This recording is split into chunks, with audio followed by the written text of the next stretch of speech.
तो hello guys, welcome back my YouTube family. अगर video अच्छी लग रही हो तो भाई यार लाइक शेयर सब्सक्राइब। बबलू हाथी सुबह सवेरे अकेले वन में टहलने के लिए निकला।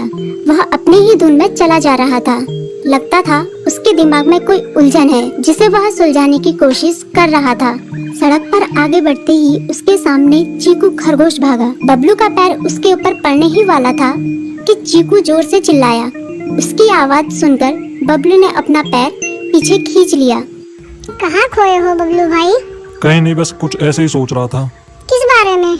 तुम जानकर क्या करोगे? शायद मैं तुम्हारी कुछ मदद कर सकूं। तुम तो जानते हो आजकल वन में कितनी चोरियां हो रही हैं, पर चोर का कोई अता पता ही नहीं है। इस बात को लेकर वन के सारे प्राणी चिंतित थे। वे वहाँ खुद को सुरक्षित महसूस नहीं कर रहे थे।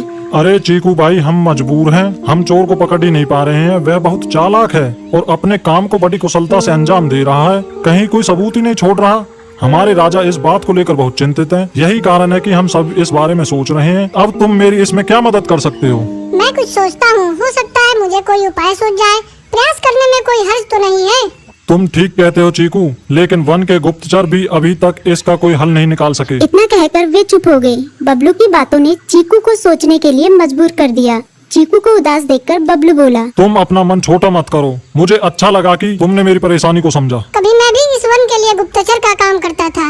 एक बार मेरी टांग टूट जाने से मेरे अंदर फुर्ती नहीं रही। तब से मैंने यह काम छोड़ दिया। चीकू, तुम चाहो तो यह काम दोबारा कर सकते हो। वन के प्राणी ज्यादातर दिन में भोजन की तलाश करते हैं, वे रात को आराम करते हैं। तुम दिन रात दोनों में ही भोजन की तलाश में निकल सकते हो सकता है रात को तुम्हें कुछ ऐसी बातों का पता चल जाए जो हमारे काम की हो। हाँ बबलू, तुम ठीक कहते हो। मैं आज रात को वन में घूमकर इस बात का पता करने की कोशिश करता हूँ। थोड़ी देर बातें करके चीकू अपने बिल की ओर बढ़ गया और बबलू अपने रास्ते चला गया। चीकू के दिमाग में अभी तक बबलू की कई बातें घूम रही थी। उसे समझ नहीं आ रहा था वह बबलू की मदद कैसे करे। दिन भर वह उसी उधेड़-बुन में लगा रहा। शाम होते ही चीकू कुछ सोचने लगा और वह चुपचाप बिल से बाहर निकल आया। चीकू की पत्नी ने देखा तो बोली, इस समय कहाँ जा रहे हो? बाहर खतरा है। खतरा तो सुबह भी रहता है, लेकिन खतरों से डरकर हम भूखे तो नहीं मर सकते। मैं बाहर घूम कर आता हूँ। इतना कहकर चीकू रात को बिल से बाहर निकल आया। कुछ दूर जाकर उसकी नजर बंकू उल्लू पर पड़ी, जो कुछ ही दूरी पर था। वह पेड़ की डाल पर बैठा अपनी गर्दन चारों तरफ घुमा रहा था। वह तेजी से पेड़ की एक डाल से दूसरी डाल पर उड़ रहा था। बंकू की नजर उस पर नहीं पड़ी थी। कुछ सोचकर चीकू पेड़ के पीछे से बाहर निकलकर थोड़ी खुली जगह पर आ गया और वहां से बंकू उल्लू को देखने लगा। बंकू ने चीकू को अंधेरे में भी देख लिया, पर उसने उसमें कोई उत्सुकता नहीं दिखाई और अपनी गर्दन चारों ओर घुमाता रहा। चीकू बड़ी देर तक बंकू की हरकतों पर नजर रखे रहा। वह थोड़ी देर तक खुले मैदान में खड़ा रहा, पर बंकू ने उसे देखकर भी अनदेखा कर दिया।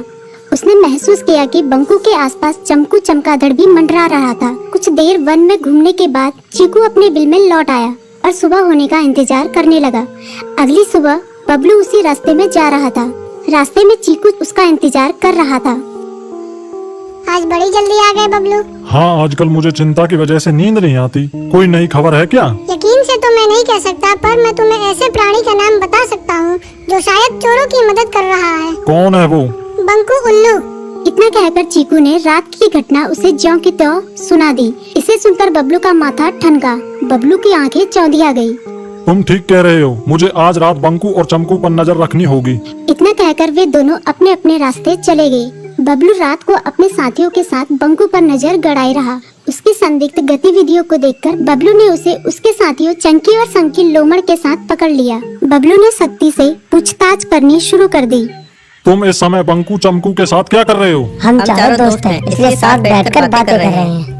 चमगादड़ और उल्लू की दोस्ती तो समझ में आती है, पर लोमड़ के साथ दोस्ती कैसे हो सकती है? सख्ती से पूछने पर दोनों ने अपना जुर्म कबूल कर लिया और सभी चोरियों के बारे में बताया जो उन्होंने कुछ दिन पहले वन में की थी। बबलू ने उनके चोरी का सारा सामान भी बरामद कर लिया। बंकू और चमकू को अभी तक समझ में नहीं आ रहा था कि वो इतनी आसानी से कैसे पकड़ में आ गए।